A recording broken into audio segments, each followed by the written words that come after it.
Ever since he bought Twitter, Elon Musk has been showing everybody who the real boss is. This time by finding an FBI mole in the company and sacking him.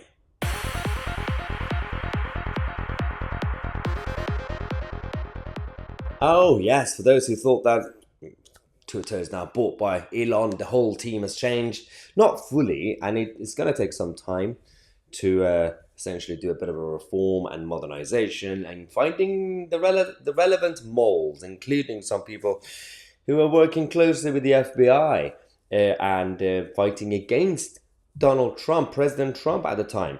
And this is a battle between Elon Musk and James Baker. James Baker was working for Twitter until 2 days ago. He got sacked on Tuesday.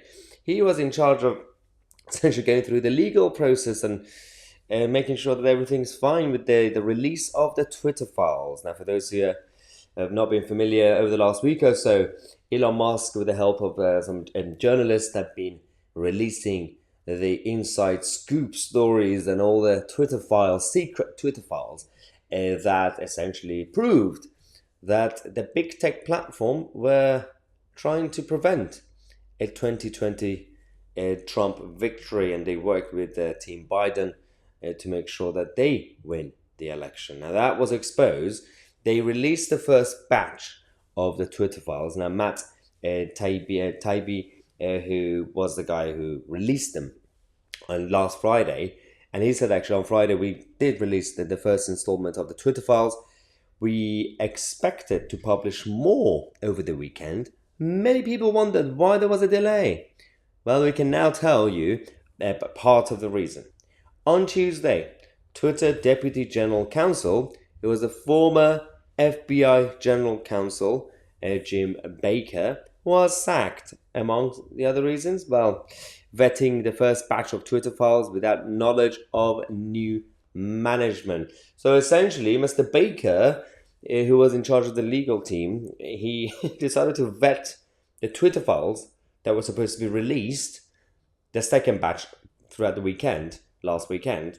He decided to put a delay on it.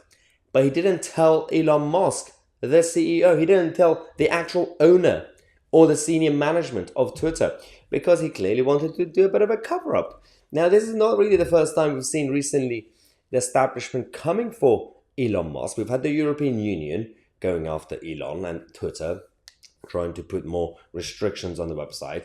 We now have Rishi Sunak and our own government essentially trying to write Twitter's terms and conditions or enforce Twitter's terms and conditions on behalf of the app, because you can only trust governments and politicians with morality and guidelines. And of course, we've got the FBI going after Elon Musk. But of course, the battle for freedom and free speech continues, and this channel will continue to push for liberty and, of course, even in this country, British values. If you do also, like me, believe in Britain, make sure this Christmas you get your very own I Believe in Britain merchandise. The link is in the description. We've also added the latest hoodie, as well as, of course, the t-shirts and everything else that we have. If you also want other designs, we also have the anti-WEF Build Back Britain in the same link in the description. I'm Tousi, and we are the media.